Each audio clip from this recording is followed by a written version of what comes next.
Hello, सोच लीजिए, आज के लिए मैं आपका पर्सनल फाइनेंस कोच हूँ। हम साथ मिलकर उस कर्ज के चक्रव्यूह को तोड़ेंगे जो कई यंग प्रोफेशनल्स को उनकी फाइनेंशियल गोल्स तक पहुंचने से रोकता है। इसको समझिए, ये आपकी अपनी पर्सनल गाइड है जो करियर की शुरुआत से ही फाइनेंसेस को मास्टर करने में आपकी मदद करेगी। रेडी हैं? चलिए शुरू करते हैं। याद है वो दिन, पहली सैलरी क्रेडिट होने का मैसेज, वो एक्साइटमेंट, वो सपने। ऐसा लगता है ना कि बस अब तो दुनिया जीत लेंगे। लेकिन अक्सर ये जोश बहुत जल्दी एक सिंपल से सवाल में बदल जाता है। ओके, पैसा तो आ गया, पर अब इसका करना क्या है? देखिए, उम्मीद तो ये होती है कि वाओ, अब तो मैं खूब सारी सेविंग करूंगा। लेकिन रियलिटी, महीने के आखिर में बस एक ही सवाल, यार सारे पैसे गए कहाँ? और ये जो उम्मीद और हकीकत के बीच का गैप है ना, ये काफी फ्रस्ट्रेटिंग हो सकता है, खासकर उनके लिए जिन्होंने अभी अभी कमाना शुरू किया है। बट डोंट वरी, ये बहुत कॉमन प्रॉब्लम है और हम इसका सोल्यूशन निकालेंगे। तो असल में गलती कहाँ हो रही है? अक्सर लोगों को लगता है कि उनकी इनकम कम है, पर सच तो ये है कि प्रॉब्लम इनकम नहीं बल्कि हमारी आदतें हैं। कुछ ऐसी फाइनेंशियल हैबिट्स जो धीरे धीरे चुपके चुपके हमारी वेल्थ को खत्म कर देती हैं। इन्हें हम कहते हैं साइलेंट वेल्थ किलर्स। तो चलिए पर्दा उठाते हैं इन 4 साइलेंट वेल्थ किलर्स से। ये वो आम गलतियां हैं जो हमें फाइनेंशियल इंस्टेबिलिटी की तरफ ले जाती हैं। लेकिन अच्छी खबर यह है कि अगर हम इन्हें पहचान लें तो इनसे बचना भी मुमकिन है। पहली और शायद सबसे बड़ी गलती, फ्लाइंग ब्लाइंड, मतलब बिना कुछ देखे बस चलते रहना। हमें पता ही नहीं होता कि हमारा पैसा आखिर जा कहाँ रहा है। ये सबसे खतरनाक आदतों में से एक है। सोच के देखिए, अगर हमें प्रॉब्लम ही नहीं पता तो हम उसे ठीक कैसे करेंगे? चलिए एक छोटा सा एग्जाम्पल देखते हैं। आप सोचेंगे, दिन में 50 रुपए की चाय, 100 रुपए के स्नैक्स या 150 रुपए आने जाने में, ये कोई बड़े खर्चे थोड़ी हैं, राइट? लेकिन जब आप इन सबको जोड़ते हैं तो महीने के आखिर तक ये 9,000 रुपए बन जाते हैं। ये वो पैसा है जो बस हवा में गायब हो जाता है। तो यहाँ पर 2 रास्ते हैं। एक तरफ है फाइनेंशियल ब्लाइंडनेस, जहाँ पैसा कब आया कब गया कुछ पता नहीं। और दूसरी तरफ है कॉन्शियस अवेयरनेस। सिर्फ अपने खर्चों को मेजर करके उन पर नज़र रखने से ही आप अपने फाइनेंसेस पर ज़बरदस्त कंट्रोल पा सकते हैं। एक सिंपल सा रूल है, what gets measured gets managed. अब आते हैं दूसरी गलती पर, एक अनरियलिस्टिक बजट बनाना। बजट बनाना बहुत ज़रूरी है, आपसे सब कहते होंगे। लेकिन एक ऐसा प्लान बनाना जो पहले दिन से ही फेल होने के लिए बना हो, वो और भी ज़्यादा नुकसानदायक है। तो बजट फेल क्यों होते हैं? क्योंकि वो हमारी इच्छाओं पर, एस्पिरेशंस पर बनते हैं, हकीकत पर नहीं।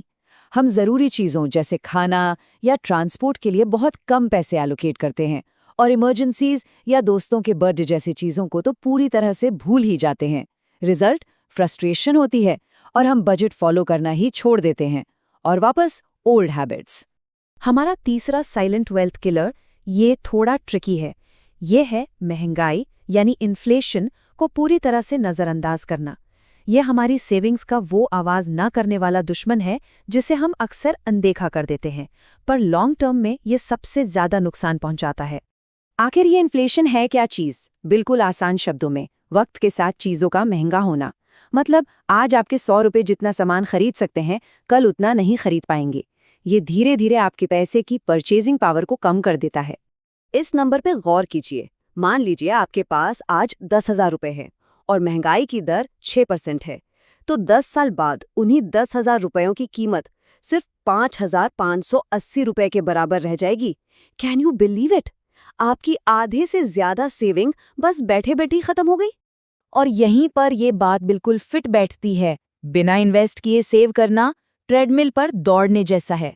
आप मेहनत तो बहुत कर रहे हैं, पर आगे 1 इंच भी नहीं बढ़ रहे।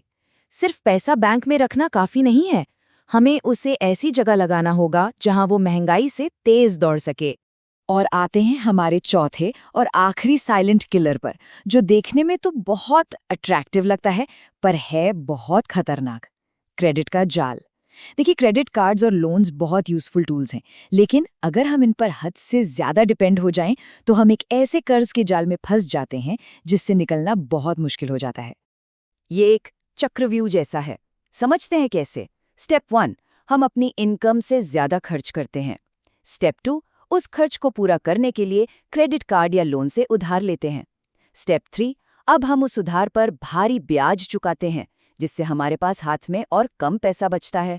और स्टेप 4, अपने रोज के खर्चों के लिए हमें फिर से उधार लेना पड़ता है और ये साइकिल बस चलता रहता है। ओके, काफी प्रॉब्लम्स डिस्कस कर ली हमने, बट हर प्रॉब्लम का एक सोल्यूशन होता है। तो अब वक्त है सोल्यूशन पर काम करने का।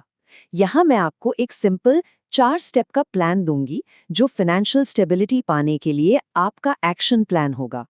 चलिए, ये रहा आपका प्लान। Step 1, awareness. अगले 30 दिन तक अपना हर एक खर्च ट्रैक कीजिए, चाहे एक ऐप यूज करें या एक सिंपल सी नोटबुक। मकसद है सच्चाई को देखना कि पैसा जा कहाँ रहा है। Step 2, realistic planning. जब आपके पास 30 दिन का डेटा होगा तो उसके बेसिस पर एक बजट बनाइए। ये फ्लेक्सिबल होना चाहिए और इसमें इमरजेंसीज के लिए भी पैसा अलग रखा होना चाहिए। Step 3, smart investing. इन्फ्लेशन को मात देने के लिए आपके पैसे को काम पर लगाना होगा। म्यूचुअल फंड्स या इक्विटीज में एसआईपी शुरू करना यंग प्रोफेशनल्स के लिए एक बेहतरीन शुरुआत हो सकती है। और आखिरी स्टेप 4, कंट्रोल्ड क्रेडिट। क्रेडिट को एक सहारे की तरह नहीं, एक टूल की तरह यूज करना सीखें। हमेशा बिल पूरा चुकाएं और गैर जरूरी ईएमआई से बचें।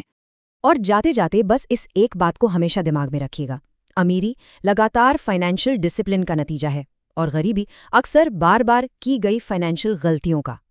ये मैटर नहीं करता कि आप कितना कमाते हैं, मैटर ये करता है कि आपकी आदतें कैसी हैं। तो अब मैं आपको इस एक सवाल के साथ छोड़ जा रहा हूं। आज से आप वो कौन सी एक फाइनेंशियल आदत है जिससे शुरू करेंगे या शायद छोड़ देंगे?